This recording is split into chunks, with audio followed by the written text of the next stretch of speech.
What's up, guys? Back here with another video. Today we're talking about Della Maddalena. For those of you guys who don't know, Della Maddalena fought this weekend. He got a split decision victory over Basil Hafiz. Jack was originally supposed to fight on the International Fight Week card against Sean Brady, who was ranked number 8 or number 7, I believe, in that welterweight division. Della Maddalena, of course, being ranked number 14. That's a huge fight for him, a potential to crack into the top 10 of that division and work his way into getting a title shot. So a lot of people were looking forward to that fight, but unfortunately Sean Brady had to pull out. He withdrew with an injury or some sort of illness that couldn't allow him to fight.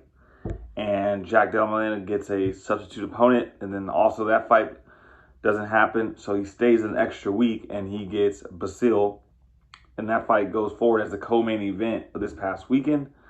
Obviously, having to do 2 weight cuts, having to have a last-second opponent change. Big risk for Jack, fighting someone who's not even necessarily in the UFC, got his shot to fight a number 14 ranked Della Maddalena on short notice, 5-day notice, whatever it was.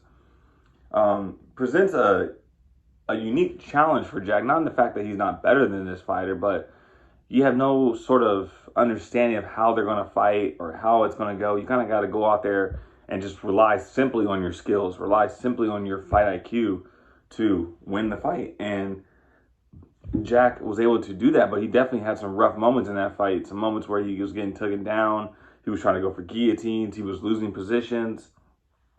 So although this wasn't one of Della Maddalena's normal one-round KO fight, I think he learns the most from this fight that he had with Basil. He had to learn had to have a little bit of grit, a little bit of determination, a little bit of, he got that cardio tested a little bit, which is good.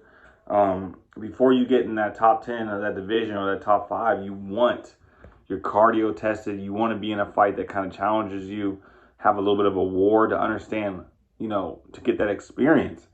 You don't want to go into a championship fight having never really been tested, in the octagon, and been gone a full 3 rounds or gone a full 5 rounds and got that experience of what it's like to be in the deep end during a fight or be really, really tired during a fight and still pull it out and win.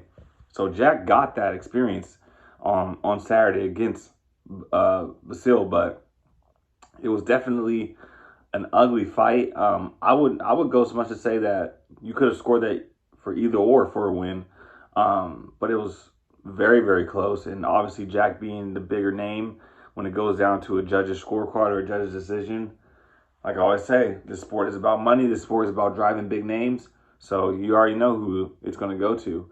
But I would love to see Della Maddalena get that Sean Brady fight now and make that fight happen and see how that matchup works. But Della Maddalena still has a ton of promise, great skills. He got a ton of experience this weekend against a tough opponent, a worthy opponent who came out there and fought with his heart out. And yeah, he'll get better from this and he'll move on, obviously. And that's the nature of the game, it's the nature of MMA. There are last-second opponent switches and injuries, so he made the best of it, and he's going back home to Perth, Australia with a win. So I hope to see him on that Sydney, Australia card in September.